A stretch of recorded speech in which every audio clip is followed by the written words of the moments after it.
الحمد لله وكفى وسلام على عباده الذين اصطفى أما بعد فأعوذ بالله من الشيطان الرجيم إن الدين عند الله الإسلام فقال الله تعالى في مقام آخر لقد كان لكم في رسول الله أسوة حسنة فقال الله تعالى في مقام آخر إنك لعلى خلق عظيم فقال النبي صلى الله عليه وسلم إنما بعثت لأتمم مكارم الأخلاق سبحان ربك رب العزة عما يصفون سلام على المرسلين والحمد لله رب العالمين اللهم صل على سيدنا محمد وعلى آل سيدنا محمد وبارك وسلم اللهم صل على سيدنا محمد وعلى آل سيدنا محمد وبارك وسلم اللهم صل على سيدنا محمد وعلى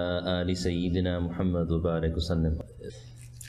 In this world, Allah subhanahu wa ta'ala has made different ways to repair things. For example, if you have two sheets of paper, if paper is torn into two pieces, then Allah subhanahu wa ta'ala has created glue, and through that glue we can join two sheets of paper. But that glue that was made to join two pieces of paper was made specifically for paper. If you tried to join two bricks when constructing a masjid, for example, it would fail. So Allah subhanahu wa ta'ala, He has made for us the use of cement. In cement, it bonds together two pieces of two bricks.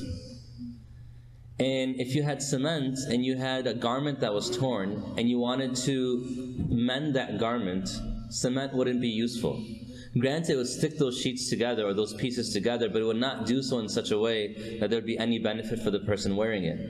So what does Allah subhanahu wa ta'ala do? He's created a needle and thread. And the needle and thread, it can mend and bind together two pieces of cloth. But if you were to try to bring together two pieces of metal, it wouldn't work. And so we have a welding mechanism for that. So Allah subhanahu wa ta'ala, He's made in this world ways to bring two things together. In that same way, Allah subhanahu wa ta'ala has made a mechanism to bring people's hearts together, and that is called Iman. Allah subhanahu wa ta'ala has made Iman for all of us, faith for all of us, deen for all of us, and that brings people together. Now people might say, well, I have a strong bond with people who are not Muslim, and there may be truth to it, that there may be a bond with those who are non-Muslim. But the reality is there's a special bond that exists with the deen of Islam that does not exist anywhere else. When Malcolm X, and those of you who have not read his autobiography should read his autobiography, it's wonderful. It's written by Alex Haley, but he actually gave him the information to write. And it was published after his assassination. And as an English teacher for my 11th grade AP language class, we would always study this every year. So for Malcolm X, one thing that we find was that the turning point in his life was the moment he went for Hajj. Because when he went for Hajj, he came from a background where you're talking about the 1950s and 1960s, a time in America while there was no longer slavery, slavery was completely outlawed, you had people who began to treat one another in ways that were not equal by any far stretch of the imagination. Water fountains would have a sign for whites only, colored only. Restrooms would have a sign for whites only, coloreds only. Restaurants the same way, etc. Seating arrangements, etc. So when he went, and he was very much affected by the way he grew up. His father was killed when he was very young. It's a very interesting story, we don't have time for it. But his father was killed when he was very young. They lived on a farm in an area in Michigan near East Lansing. And when they lived on this farm, what happened was one day his mother and his father got into a fight. And his father was a very strong man. His father, the whole marriage is very interesting. But they got into a fight and he became very upset. So he went and he wanted to eat rabbit for dinner. And so he went and he grabbed a rabbit and he just plucked the head off. His father was a very strong man. Just plucked the head off and threw it at the feet of his mother. And there is that body just shaking and bleeding. And the mother just begins to cry and he just storms out. And as he's storming out, then something hits her. And Malcolm always mentioned that my mother always was a person who would receive some sort of intuition. And so she all of a sudden was angry with her husband, but then runs out and starts yelling, Earl, Earl, and he doesn't turn around. And then he turns around, he gives a slight smile, and he keeps walking. That night she did not sleep. She wept most of the night. And late at night, the police came and said that, actually, we found your husband, he committed suicide. And when they went to the morgue to see the body was nearly severed in half by being put under a cable car. And how an individual would commit suicide in that matter is beyond anyone's imagination, explanation. And this is an impetus for Malcolm to really begin to try to draw a separation between white supremacy that was really rampant in Michigan, and then the coloreds who were working towards having some level of equality, or at least individuality. Because the initial movement of the Nation of Islam did not want equality, it wanted individuality. They wanted their own place, their own land, their own region to practice. And it's a very lengthy story. Now, what brought these two hearts together? When Malcolm X, when he went for Hajj, he went and he sat in the company of those individuals who came from different countries. There were blacks, whites, there were people from the east, people from the west, people from the north, from the south, all different continents, all different sizes, races, genders. And he saw them interacting in such a way that he never saw before. And he was convinced it was only by the beauty of Islam that something like this could happen. And Allah subhanahu wa ta'ala mentions what? وَأَلَّفَ بَيْنَ قُلُوبِكُمْ. That Allah subhanahu wa ta'ala united your hearts together. لَوْ أَنفَقْتُمْ مَا فِي الْأَرْضِ جَمِيعًا. That if you were to spend all that was on this earth, you would never be able to unite their hearts. That Allah subhanahu wa ta'ala made the means to unite the hearts. He tells, who's he telling? He's telling the Prophet ﷺ that you would never have been able to unite the hearts of the people together. But Allah united the hearts. لَوْ أَنفَقْتُمْ مَا فِي الْأَرْضِ جَمِيعًا. If you were to spend all that's on this earth, you still would not be able to unite their hearts together. So even money, as powerful as it may be, was not a means to bring together human hearts. Human hearts could not be brought together by money. Human hearts could not be brought together by money. They could not be brought together by culture. It was something much deeper that went beyond race, financial status, all these things. It was what? Deen. And so Allah subhanahu wa ta'ala, He made deen, but we often see that people of deen, they don't get along either. So it's not merely deen, but it's the way we use deen. The Prophet ﷺ, he came to this people, particularly the people of Makkah al-Mukarramah, which had a very clear class system. Those who came to Makkah al-Mukarramah who were not from Quraysh, when they would do tawaf of the Kaaba, when they would come for their pilgrimage for Hajj, they would not go and do tawaf except that they would borrow the clothing of the Quraysh. And they would say the Quraysh are the people of purity and of God, of closeness to Allah subhanahu wa ta'ala, and we're not. So they would borrow or purchase their clothing or rent their clothing, and if they could not do so, then they would go around the Kaaba without any clothing on. Because they felt that we were too impure. The people of Quraysh said that we are the people of Allah, the people of the Kaaba, we're the caretakers. We do not go to Arafah for our wuquf at Hajj. Rather, we stop at Muzdalifah, we don't go beyond this point. There were clear classes. And then when you look at Madinah al-Munawwara, you had the Aus and Khazraj who fought and fought and fought. And there's a lot to be written about the history of fighting. Some of the most foolish things they would fight over, and they were at each other's necks. And the Prophet ﷺ came to unite these people. The Prophet ﷺ came to unite these people. Now our Messenger ﷺ made a very interesting statement. And Allah Ta'ala actually speaks about this in the Quran. He says what? That it's only by the mercy of Allah لِنْتَ لَهُمْ, that you are lenient or you are soft with them. لَيِّن لِنْتَ لَهُمْ وَلَوْ كُنْتَ فَضًّا غَلِيظَ الْقَلْبِ لَنْفَضُّوا مِنْ حَوْلِكَ. That if you were harsh and hard-hearted, فَضًّا غَلِيظَ الْقَلْبِ, that if you were harsh with them, if you were rough with them, that you would not be able to pull them in. And then Allah Ta'ala gives command, فَعْفُ عَنْهُمْ. So forgive them, وَاسْتَغْفِرْ لَهُمْ, and ask Allah Ta'ala to forgive them. وَشَاوِرْهُمْ فِي الْأَمْرِ, and treat them in such a way that they feel dignity because you're taking shura and advice from them. So Allah Ta'ala told the Prophet that one of the keys and secrets to him being able to unite the hearts of people is the fact that Allah Subhanahu wa Ta'ala made him soft to the people. And we covered some examples 2 weeks ago when we covered the first class. Now, the Prophet ﷺ said in the hadith, إِنَّمَا بُعِثْتُ. إِنَّمَا, it's hasr. It means it shows exclusivity. This is the only purpose. إِنَّمَا بُعِثْتُ. The only reason I was sent. What was the only reason the Prophet ﷺ was sent? لِأُتَمِّمَ مَكَارِمَ الْأَخْلَاقِ. To perfect a person's character or moral character. This is why he was sent. So the believer that's able to unite the hearts together does not merely do so by being able to preach some verses or by being able to speak about some concepts. A person can rant and rave on the pulpit for hours on end until their face turns red and their hair becomes disheveled. No one's going to listen. But by the softness of their approach, connecting it back to Allah subhanahu wa ta'ala, and husbands and wives have to know this. If you want to know a secret to changing your spouse, it's become good to your spouse. And the Prophet said what? خَيْرُكُمْ خَيْرُكُمْ لِأَهْلِهِ. The best of you are the best to his spouse. وَأَنَا خَيْرُكُمْ لِأَهْلِي. And I'm the best to my spouse. And we see that he was able to transform the hearts not only of Aisha radiallahu anha, who's already transformed, not only of Khadija radiallahu anha, who married him because she saw truth in him, but people like Safiya radiallahu anha, who when her community had betrayed the Prophet ﷺ, and then now he had to go on conquest against them, and when he wins against them, her uncle was killed, her husband was killed, and her father was killed. She was made widow and orphan by the same individual, who? The army of the Prophet ﷺ. And then he takes her as being his wife. And she says that he spoke to me and spoke to me until he was able to mend my heart, to bring ease to my heart.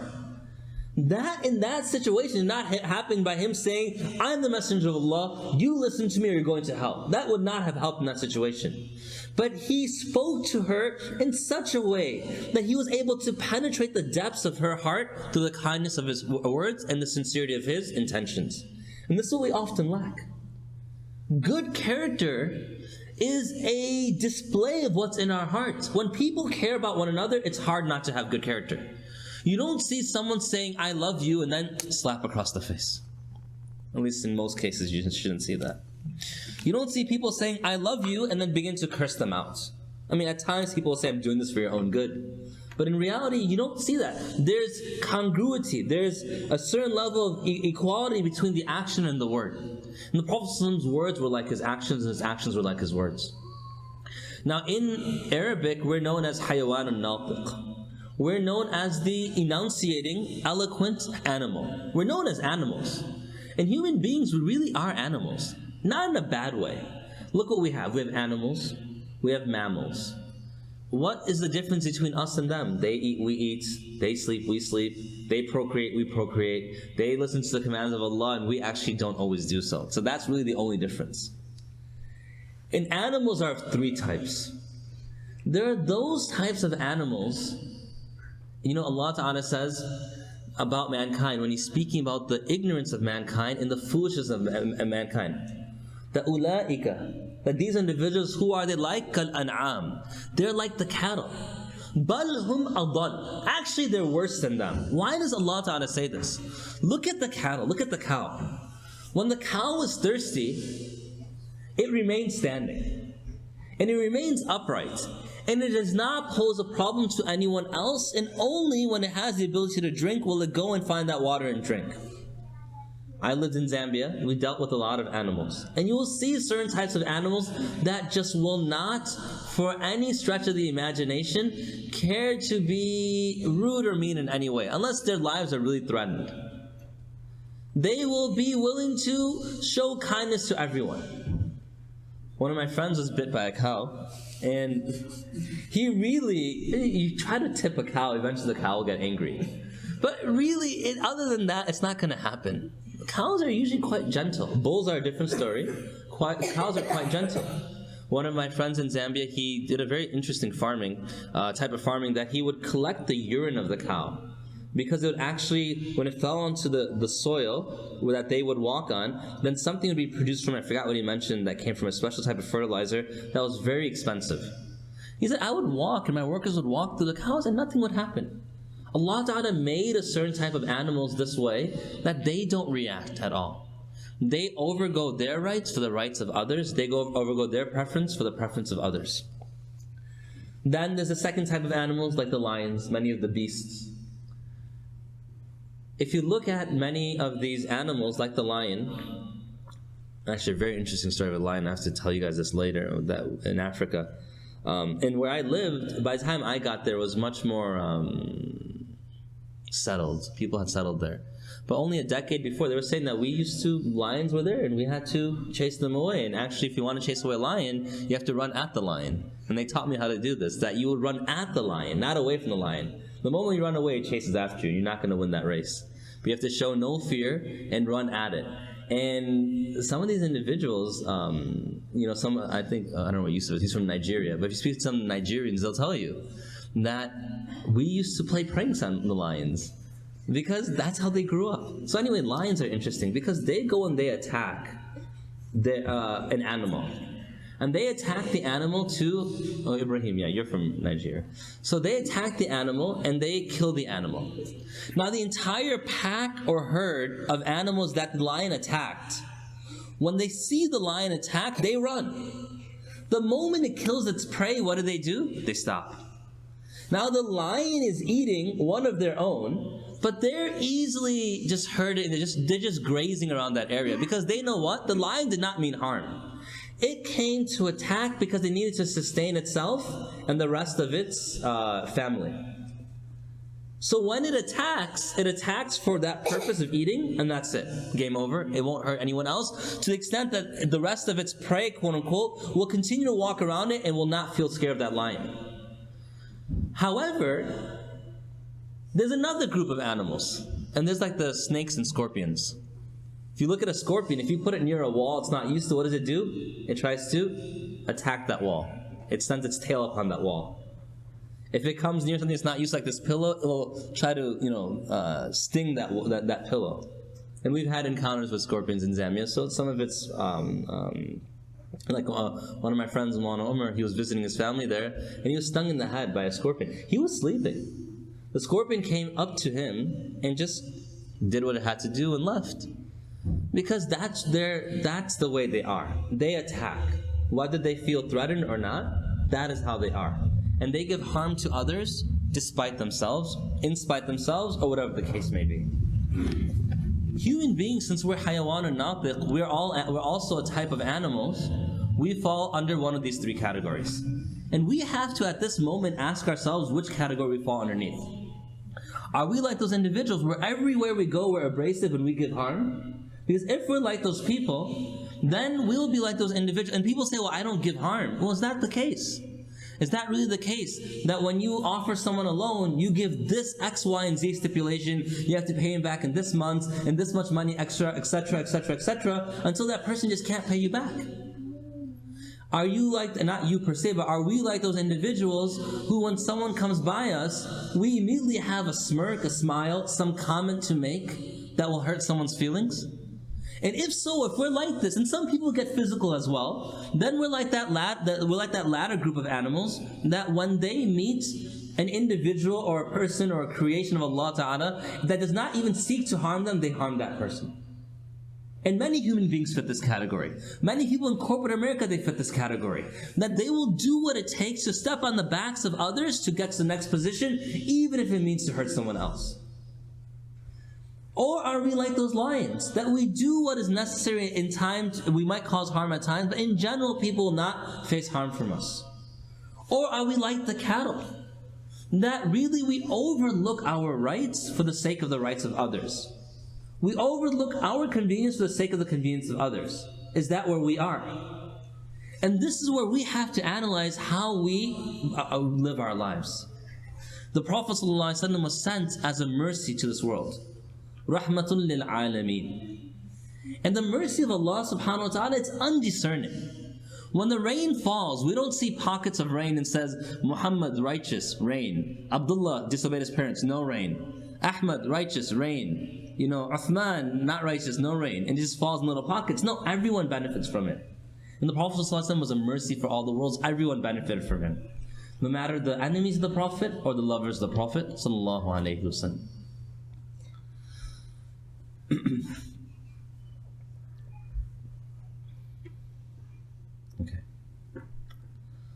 So, moral character. Having excellent character.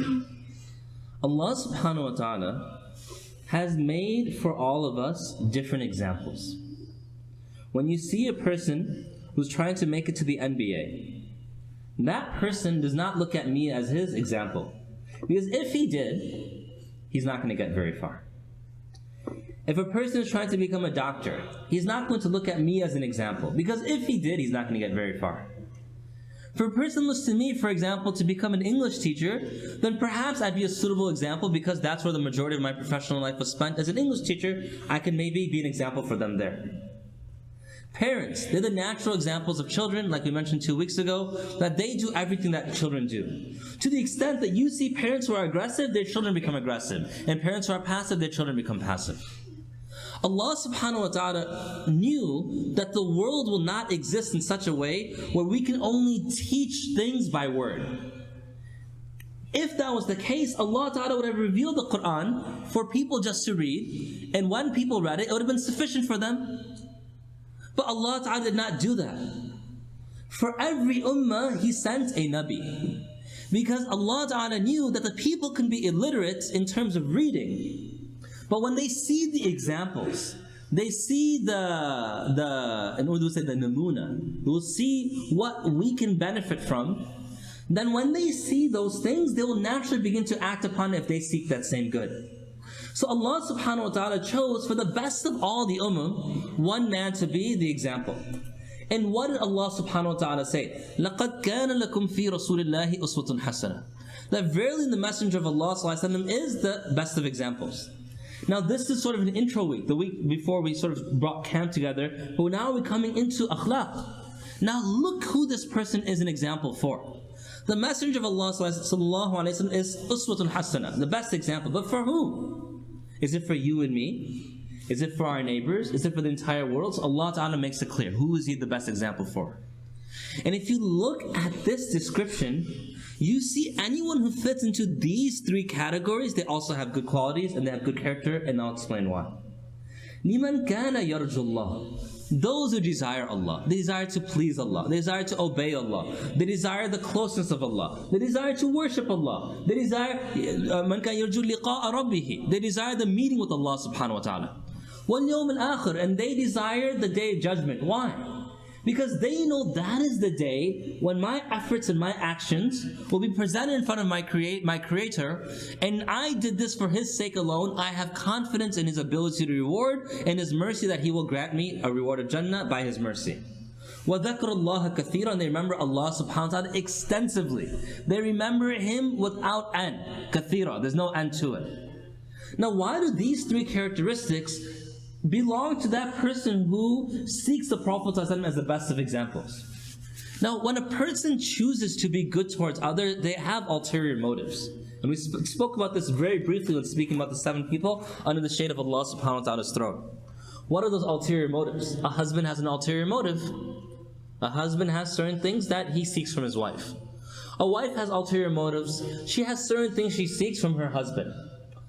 A child has ulterior motives. Now, oftentimes there's a lot of purity in this relationship. I'm not putting this relationship down. There's almost unconditional love that exists in these relationships. But we know because sometimes these relationships go faulty that it's not completely unconditional. Parents will give and give to their children. But even sometimes for parents there's a limit.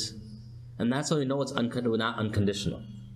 That when a child goes a little too far, then sometimes parents will ask the child to leave the home, or punish the child, etc., etc. But Allah subhanahu wa ta'ala, He's unconditional. Imagine the situation of shaitan. Iblis was in Jannah. And how many sujood did he miss in Jannah? Who can answer that question? 1. One sajda he missed. What happens? فَخْرُجْ مِنْهَا إِنَّكَ رَجِيمٌ. He's expelled from paradise. Now there's pride and other things that he did, but whatever, one sajda he missed. Look at Allah subhanahu wa ta'ala's unconditional love for His servants. How many sujood, don't answer the question. How many sujood have we missed in our lives? How many have we missed today? And some people might say, oh, I didn't pray Fajr this morning. I didn't pray Dhuhr this afternoon. I missed 3 Ishas this week, whatever the case may be. And the same person who sleeps through Isha, Allah Ta'ala gives him a breakfast after Fajr. The same person who misses Fajr, Allah Ta'ala gives him a breakfast at Fajr. That is only the mercy of our Lord. Imagine if your boss, my boss, assigns us one task, and then we come not having completed a very integral task for our work, and then we say, okay, can you provide me dinner? Let's say, go do your task. Go do what you're told, and then you'll receive your recompense, your compensation. We come and have 10 tasks to do in this pay period. We've done 0 tasks, and we come and ask for our paycheck. We'll get a paycheck, and there'll be a 0 on it, but there'll be no number in front of it. That's all that will happen. But Allah Ta'ala is so unconditional that the mistakes that we make, not only does He forgive them, but what are some of the du'as that we learn? رَبَّنَا اغْفِرْ لَنَا ذُنُوبَنَا وَكَفِّرْ عَنَّا سَيِّئَاتِنَا. That my Lord forgive my sins. And actually don't only forgive my sins, وَكَفِّرْ عَنَّا سَيِّئَاتِنَا. To morph them into good deeds. That to do some recompense of these sins such that I gain benefit from them. This is only Allah Ta'ala. So the people who have their eyes focused on Allah subhanahu wa ta'ala, have their heart focused on Allah subhanahu wa ta'ala, it's impossible for them to act on bad character. And if they slip up and do so, they immediately come back because they realize this child is my child. But he's a child that was blessed to me by Allah subhanahu wa ta'ala. This wife is my wife, but she's a gift to me by Allah from Allah subhanahu wa ta'ala. These community members are my community members, but they're a gift from me, from Allah subhanahu wa ta'ala. وَالْيَوْمِ الْآخِرِ, and they also desire the hereafter. And they know يَوْمَ تَبْيَضُّ وُجُوهٌ وَتَسْوَدُّ وُجُوهٌ, that وُجُوهٌ يَوْمَئِذٍ نَاظِرَةٌ. They know that some people وَأَمَّا مَنْ أُوتِيَ كِتَابُ بِيَمِينِهِ فَيَقُولُ هَا أَمُقْرُؤُ كِتَابِيَ, that there's going to be بِشِمَالِهِ. And what do they say? لَمْ أُوتَ كِتَابِيَ. That they know there will be these 2 groups of people on the Day of Judgment. Some people will receive the وَمَا أَدْرَاكَ مَا عِلِّيُّونَ كِتَابٌ مَرْقُومٌ. Some people will receive the Sijjin, the book of evil deeds. وَمَا أَدْرَاكَ مَا سِجِّينٌ كِتَابٌ مَرْقُومٌ. It's a recorded book. So they, all of a sudden, they're remembering Allah, and their hearts are focused on the fact that one day, all of my interaction with the world will be presented from the Lord of the worlds. He will play back this interaction. Anywhere I wrong people, Allah will hold me account. And not only will He hold me account, but the animal that wronged another animal will also be held into account, to such an extent that I could disobey my Lord and miss Fajr, and He can forgive me. But if I harm one of His servants, He will not forgive me until His servant forgives me. So they realize the presence of Allah subhanahu wa ta'ala. And what is ihsan? أَن تَعْبُدَ اللَّهَ كَأَنَّكَ تَرَاهُ. It's as if Allah ta'ala is there with us. فَإِن لَمْ تَكُنْ تَرَاهُ فَإِنَّهُ يَرَاكَ. Now either we're visualizing Allah subhanahu wa ta'ala, or we know He's watching us. A person who's like that, just think, when we're at work, or when we're at a store that has no cameras, and someone has an inclination towards theft, will they steal easily in that store, or a store that's filled with cameras? Obviously a store without cameras. So those people who have this hudur al-qalb, who are always recognizing Allah Ta'ala's presence, will not begin to reach for that which displeases Allah subhanahu wa ta'ala. Now we're talking about displeasure of Allah subhanahu wa ta'ala. The Ka'batullah is the house of Allah, the focal point that we pray towards. This house of Allah, quote unquote house of Allah, was broken apart, rebuilt throughout time. Yet Allah subhanahu wa ta'ala will let this house come to an end one day. But He has said regarding this house of Allah, that the blood of the believer is more valuable than this house of Allah subhanahu wa ta'ala. That focal point where all of us every day turn our attention to pray to Allah subhanahu wa ta'ala, where all of us yearn to go for Umrah or Hajj, we all travel to that place. That place Allah subhanahu wa ta'ala will let be destroyed. But Allah subhanahu wa ta'ala has such love for the believer that believer's blood is more valuable than the house of Allah subhanahu wa ta'ala. وَذَكْرُ اللَّهَ كَثِيرًا. And they remember Allah subhanahu wa ta'ala regularly, frequently, excessively. Now why is this important as well? Because the one who remembers Allah convinces himself of the existence of Allah.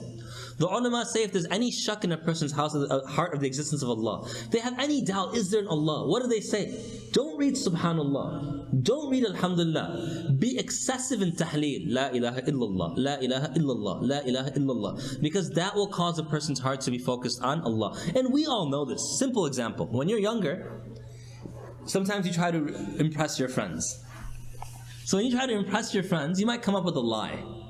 Man, I met so-and-so athlete. And you say it so much that eventually we actually think later in our lives, wait, did I actually meet that person or not? People say untruths, lies so much sometimes, but they actually convince themselves of its reality. If that's the power of a lie, think of the power of a truth. When the heart has shak, it has doubts, and we say, La ilaha illallah, there's no God but Allah, there's no deity worthy of worship but Allah, over and over and over, there's such power in that the heart becomes convinced. The heart becomes convinced. And I remember once I was speaking to a marriage counselor and we were talking about strategies and different things of that nature. And so he told me something interesting. That one of the strategies he uses is he has couples who are fighting. They every day have to say, I forgot the number of times, like 20 times a day, I love so-and-so and so-and-so loves me. They have to say that over and over. And I found that very strange. But the reality is the tongue is tarjumanul qalb. What it says comes from the heart, and what it says goes into the heart. And if a person says it over and over and over, what happens? They become convinced of it. They become convinced of it. So Allah subhanahu wa ta'ala has made these three characteristics in the life of the person who the Prophet is the best example for. And the Prophet was sent as what? Khuluqun azim, with the perfect standard of excellence. The Prophet was sent with makarim al-akhlaq, to teach this perfect standard of excellence. So the first thing we have to look and say, I want to be a good person. Do these three characteristics exist in my life? And if they don't, then if a person hasn't gone from point A to point B to point C, point D is very difficult to reach. If a person is driving up 94 and they haven't reached exits 1, 2, and 3, they won't reach exit 4. You can't just get off on the exit before reaching those 3 points. So people say, well, I meet very good non-Muslims. There's very, very excellent non-Muslims in character. That's true. And look at many of them. They have a religious fixation. They have a religious reality in their life. They're fixated on the existence of Allah subhanahu wa ta'ala in their own belief system. Someone might say that, well, I have atheist friends who are very good people as well. Again, we're not doubting the goodness of people. We're not down the goodness of people. When it comes to perfect character, and I was speaking to one of the youth here who's going to public school, and he asked, what do I do? How am I going to be able to stay away from temptations? I said, find good Muslim company. He said, I can't find good Muslim company. Can I find good non-Muslim company? I said, technically you can, but here comes the issue. The issue is that when we have not a cultural, a religious difference in understanding. So for example, for us, lowering the gaze is a necessity. We don't look at a woman and just check her out. Or for the women, check out a man. At least we shouldn't. So, if I'm in school and I have good non-Muslim friends, they'll have a standard of moral excellence that is beneath the Prophet's standard.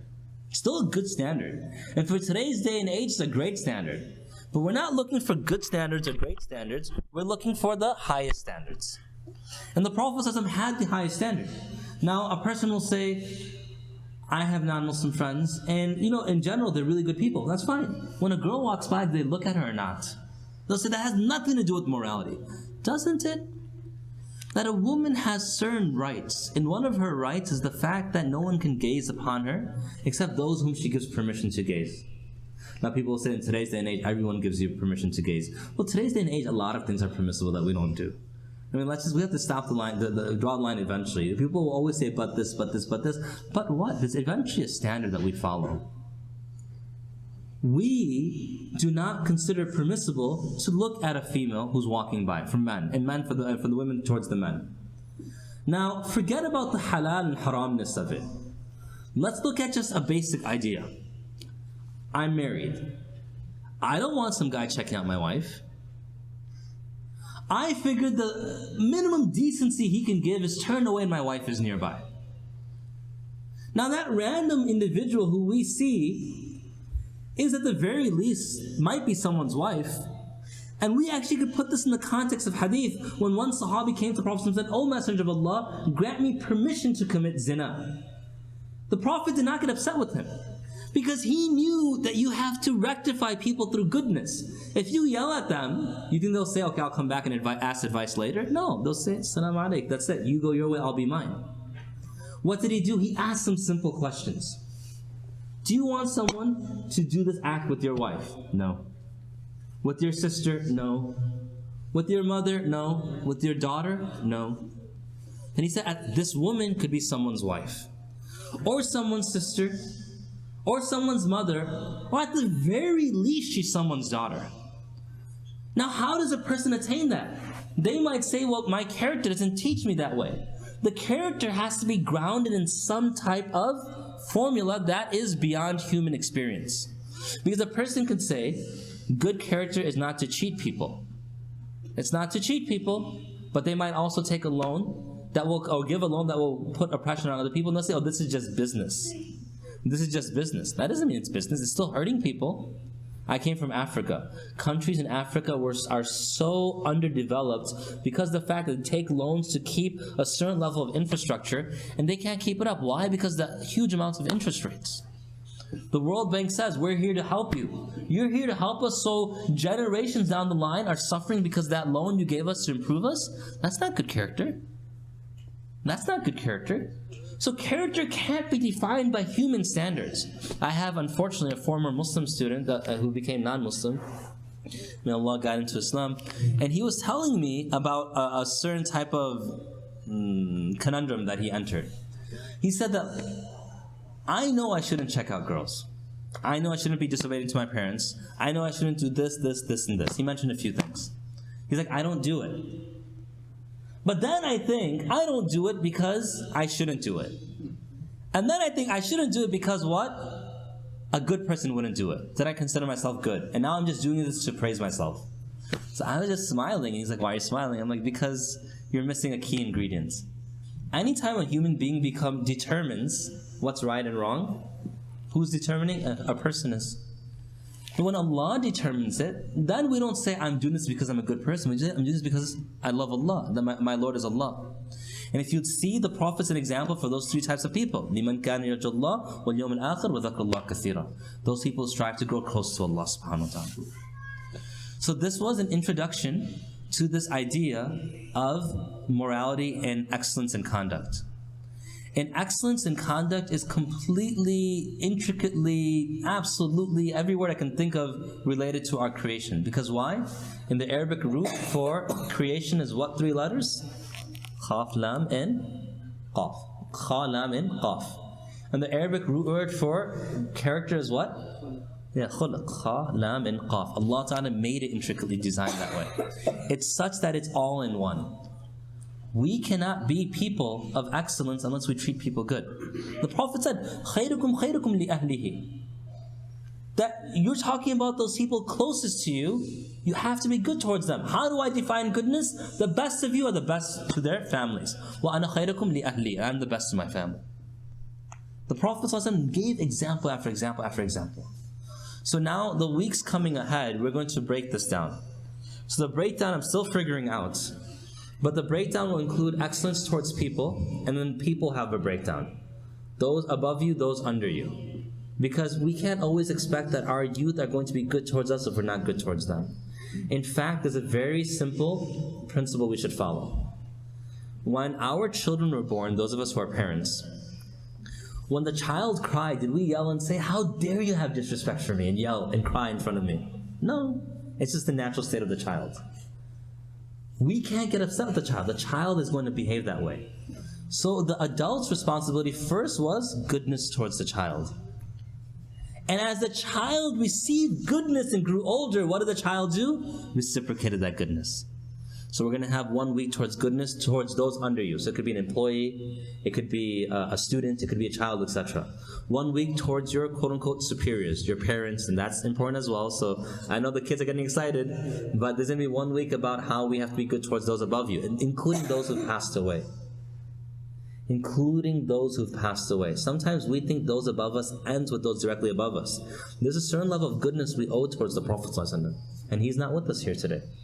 To send salawat upon him, to preach the deen the way he meant it to be preached, to handle the deen and spread it the way he meant it to be handled, those are rights he has over us.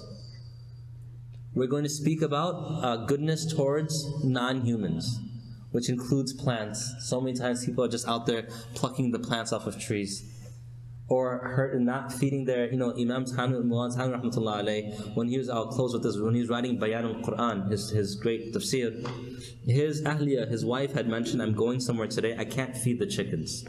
Can you feed the chickens for me? So Imam Tanwi rahmatullah alayh said, of course, I'll do it, no problem. But it wasn't his daily routine, so he forgot in that morning to do it. That late afternoon, he sat down to write. And when he sat down, he said there was an obstacle, there was a block, I just could not write. Nothing was coming to my heart. And I thought and thought and thought, then I did what? Ruju ilallah, and I did tawbah. I turned to Allah, I begged Him for forgiveness, but still nothing was coming. So then I thought, who did I violate? And I thought of the people in my life, and nothing came up there.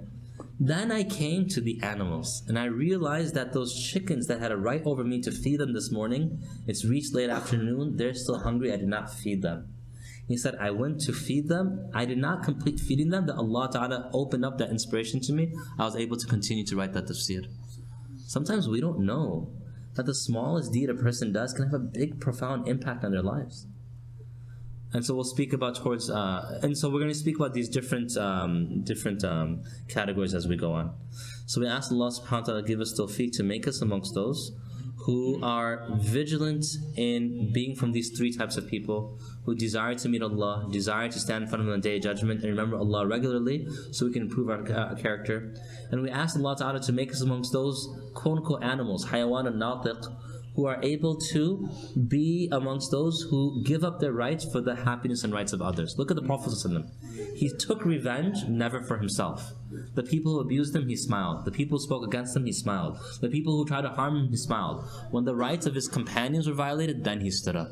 And we ask Allah Ta'ala to give us tawfiq to make us amongst those who are imbibed with good character. Wa akhiru da'wan alhamdulillahi rabbil alameen. So I'm going to stop here. I'm only going to give 5 minutes for questions.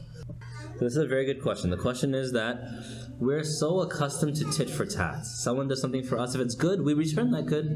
Someone does something to us that's bad, we return that bad. So how do we remedy this? So now, these are actually things in the heart. And so when it comes to matters of the heart, it's a very lengthy discussion. Our Monday sessions will deal with that. But that doesn't mean I'm not going to answer your question. I'm still going to answer your question. Our Monday sessions will deal with that. But how do we avoid, I can't come Monday, so how do I deal with this? I can't really focus on my heart right now, etc. So what do I do?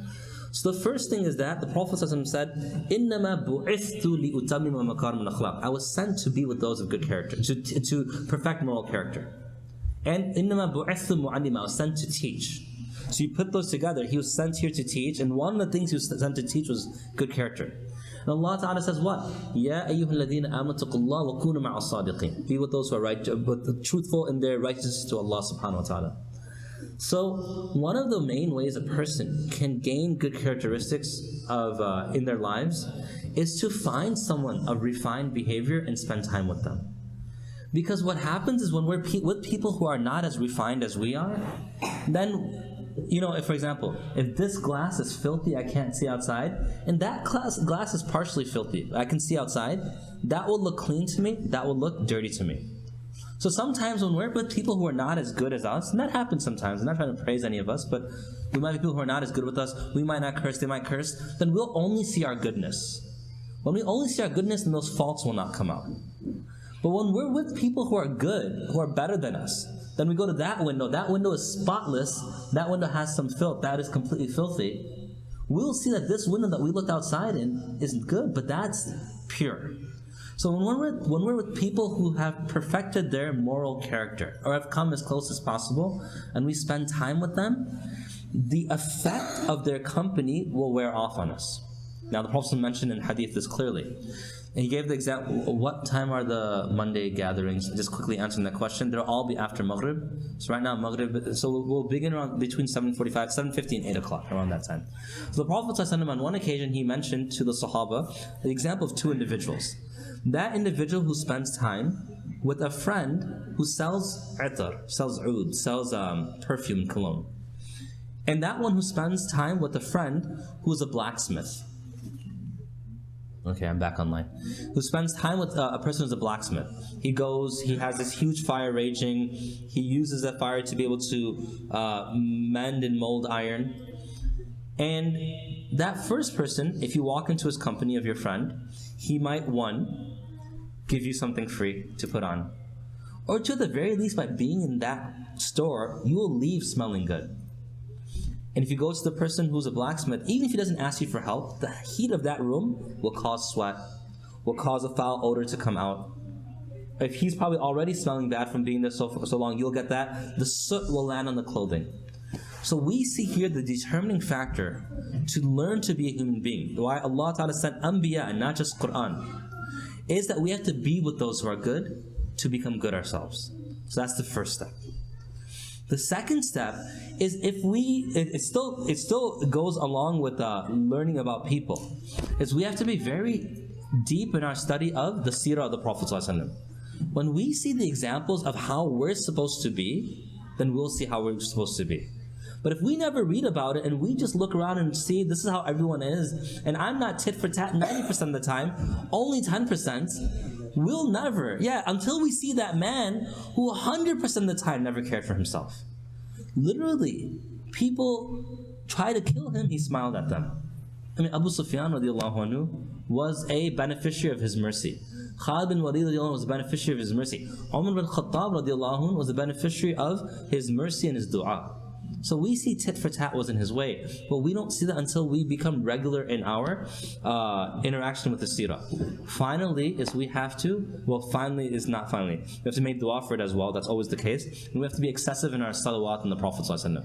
Because when we send salawat on the Prophet ﷺ, durood sharif on the Prophet ﷺ, one thing that happens is that Allah subhanahu wa ta'ala returns that salawat upon us. Now technically refers to the reward. One who gives one salawat or durood on the Prophet ﷺ receives 10 in return. But the effects of it are there as well. We are remembering the Prophet ﷺ. We are causing our hearts to become flooded with his characteristics, with his recognition of his greatness, of how amazing an individual he was. When we do that, oftentimes we'll come to a situation, we'll want to act, and we'll think, what would the Prophet have done at this point? And then we'll leave a way that would not be like him. And then inshallah, Monday I'll be able to get into much more detail in the Monday sessions. Any other questions? Yes? So if one person, for example, memorized Quran and another didn't, and the one who did not memorize Quran has many other good deeds, and then they are arguing over who is better. So first of all, we should never argue over who is better. We should always assume we're not better. But it's a good question because this actually arises in fiqh discussions. So, and if you look at any act of worship, after we finish the act of worship, what do we often do? After prayer, what do we say? Astaghfirullah. So after completing any act of worship, we always look at our faults. So let's say, Ismail, you memorize all of Quran, I don't memorize any Quran. You should still think that I've memorized the words of Allah, but while I memorize the words of Allah, I might have done something wrong in that time, or now I have to follow 6,200 or 300 verses, I don't follow them properly. And this guy is doing all these good things, and he's not a hafiz, but he's still doing good, and he doesn't even know those verses. So anytime you're in a situation where you think that am I better or not, we should always look at our faults. The moment we look at that which is not better about us, one, will aim to improve it, and two, will be humble in front of people. And when we're humble in front of them, they will naturally, one, love us, and two, will be able to act upon good characteristics and good qualities. Any other questions? Okay, I've gone beyond the 5 minutes. I'm not going to extend it too much longer. I'm going to go, inshallah, and we'll meet again next week. SubhanAllah.